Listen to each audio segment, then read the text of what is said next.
こそこそなんかしませんよ。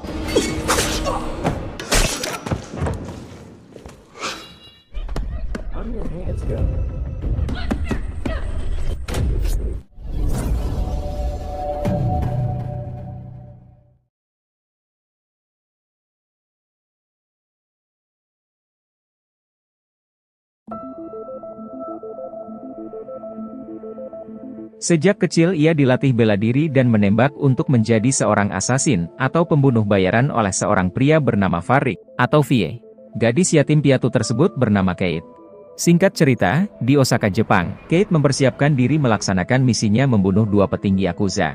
Sebagai seorang pembunuh bayaran, Kate mempunyai aturan sendiri yaitu tidak membunuh di depan anak-anak. Target visible. Ketika ia hendak melakukan eksekusi, tanpa diduga target sedang bersama putrinya. Jelas saja hal itu melanggar protokol, akan tetapi ia dipaksa menyelesaikan misi tersebut.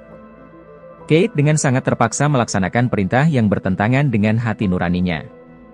Terlihat jelas kekecewaan di wajah Kate melihat teriakan histeris dari anak korban.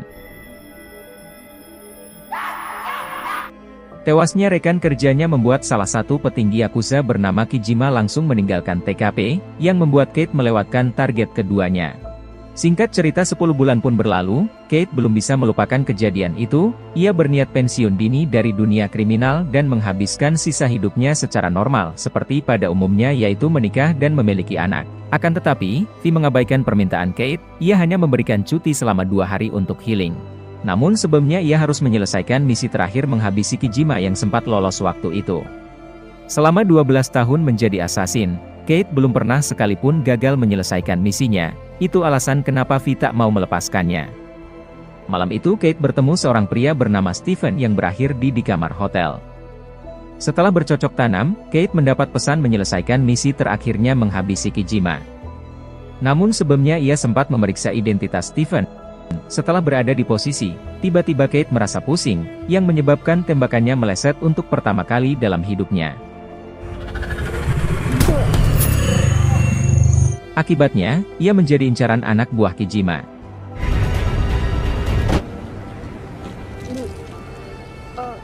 Saat tersadar, Kate sudah berada di rumah sakit. Dokter berkata bahwa ia terpapar radiasi polonium atau racun mematikan, yang tak mempunyai penawar. Dan racun tersebut ternyata berasal dari minuman yang diberikan Stephen saat bertemu di bar. Karena saat ini Kate hanya memiliki waktu hidup selama 24 jam saja, ia memaksa dokter memberikan obat anti nyeri dan obat yang bisa memulihkan staminanya dalam 24 jam. Setelah itu ia bergegas menuju apartemen Stephen. Sesampainya di sana Kate langsung menghajar Stephen, ia bertanya apa alasan Stephen meracuninya. Tak ingin istrinya menjadi korban, Stephen akhirnya jujur kalau ia mendapat perintah dari Kazuo Sato, pengelola klub Yakuza dari klan Kijima untuk membius Kate. Ia benar-benar tak tahu kalau ternyata itu adalah racun. Ia juga dipaksa melakukan itu agar bisa terbebas dari Yakuza. Singkat cerita, Kate segera menemui Vi, menceritakan apa yang baru saja dialaminya. Vi berkata keluarga Kijima adalah klan tertinggi di Yakuza, target yang dihabisi Kate waktu itu adalah adik kandung Kijima, bernama Kentaro. Itu artinya Kate sedang diburu oleh Kijima untuk membalaskan dendam atas kematian adiknya. Setelah mendapat informasi tentang Kazuo Sato, tanpa membuang-buang waktu Kate bergegas mendatanginya. Kate menghabisi sebagian anak buah Sato.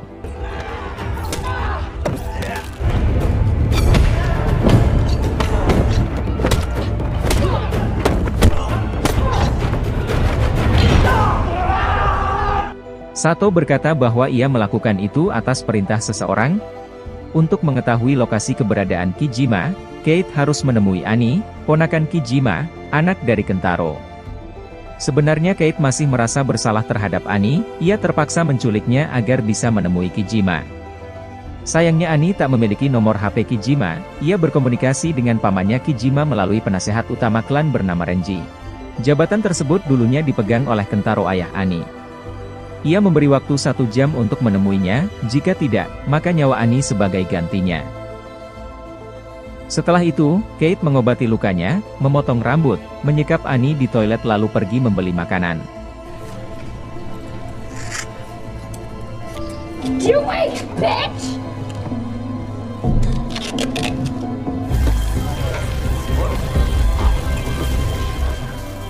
Scene berpindah ke Renji, di mana tanpa sepengetahuan Kijima ia memerintahkan Shinzo menghabisi Kate dan Annie, seolah-olah Kate yang membunuh Annie. Dengan tewasnya Annie, tak ada lagi penerus dari garis keturunan klan Kijima selain Kijima, dan Renji adalah satu-satunya pewaris yang tersisa setelah Kijima. Di kedai, Kate menyadari kehadiran para Yakuza. Aksi baku tembak tak terhindarkan lagi. Kate kewalahan melawan para Yakuza, untuk itu ia memutuskan menghindar sementara waktu memulihkan staminanya.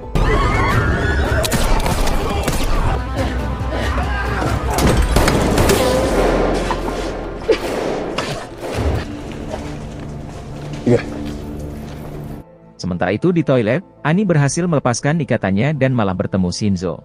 Annie sangat terkejut mengetahui kedatangan Shinzo untuk membunuhnya.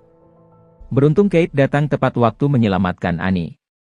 Annie akhirnya sadar bahwa kini nyawanya sedang terancam di tangan keluarganya sendiri, memutuskan membantu Kate menemukan pamannya Kijima. Annie yakin orang yang membunuh ayahnya adalah pamannya sendiri, namun sebelumnya mereka harus menemukan Renji terlebih dahulu. Annie lantas membawa Kate bertemu kekasih hombreng Renji bernama Jojima. Ia terlihat santai melihat Kate menodongkan pistol ke arahnya, alhasil pergelutan pun tak terhindarkan lagi yang membuat Kate tak berdaya.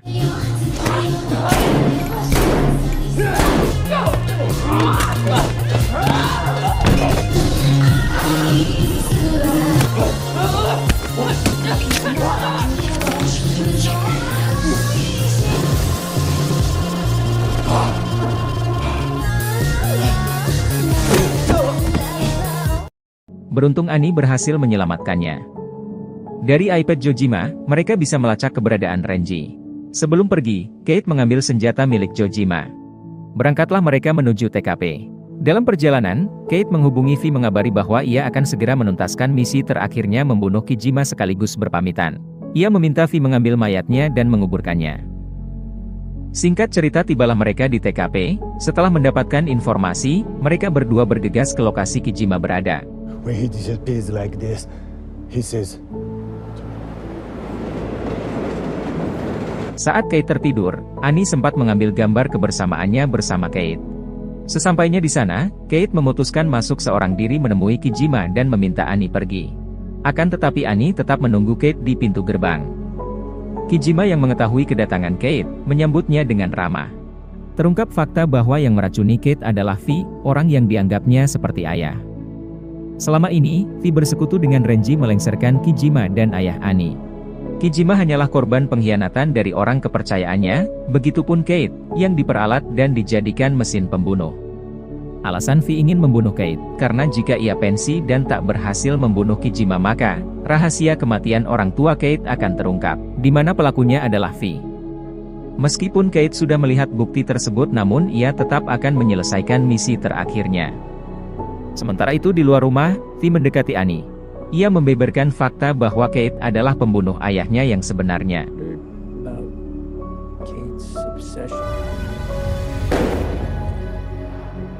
Mendengar suara tembakan dari dalam rumah, Annie terkejut.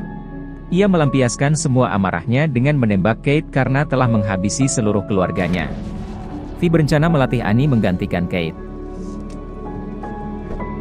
Tak lama kemudian Kijima keluar membawa suntikan Kate yang sempat terjatuh. Yang ternyata ia hanya berpura-pura membunuhnya karena Kate sudah mengetahui kedatangan dari Kijima.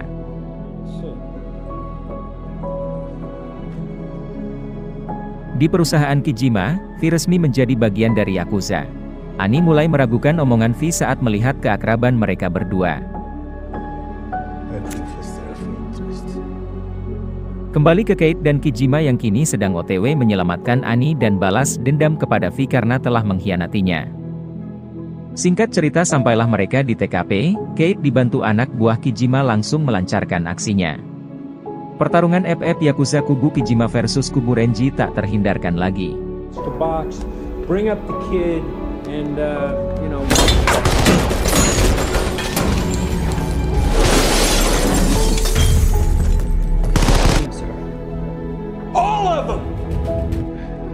Annie terlihat senang mendengar suara tembakan yang menandakan Kate masih hidup. Ia lantas dibawa ke satu ruangan sebagai sandra untuk menyambut kedatangan Kate. Sementara itu di sisi lain, Renji akhirnya berhadapan dengan Kijima. Bukannya minta maaf, ia malah memaksa Kijima menyerahkan jabatan ketua klan kepadanya. Dengan 2 tebasan katana, Renji tewas di tempat.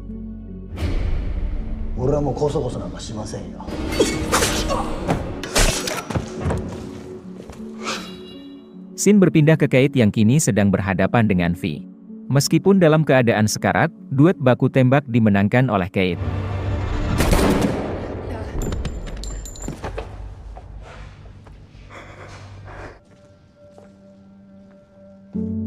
Film ditutup dengan tewasnya Kate di pangkuan Annie. Dan tamat.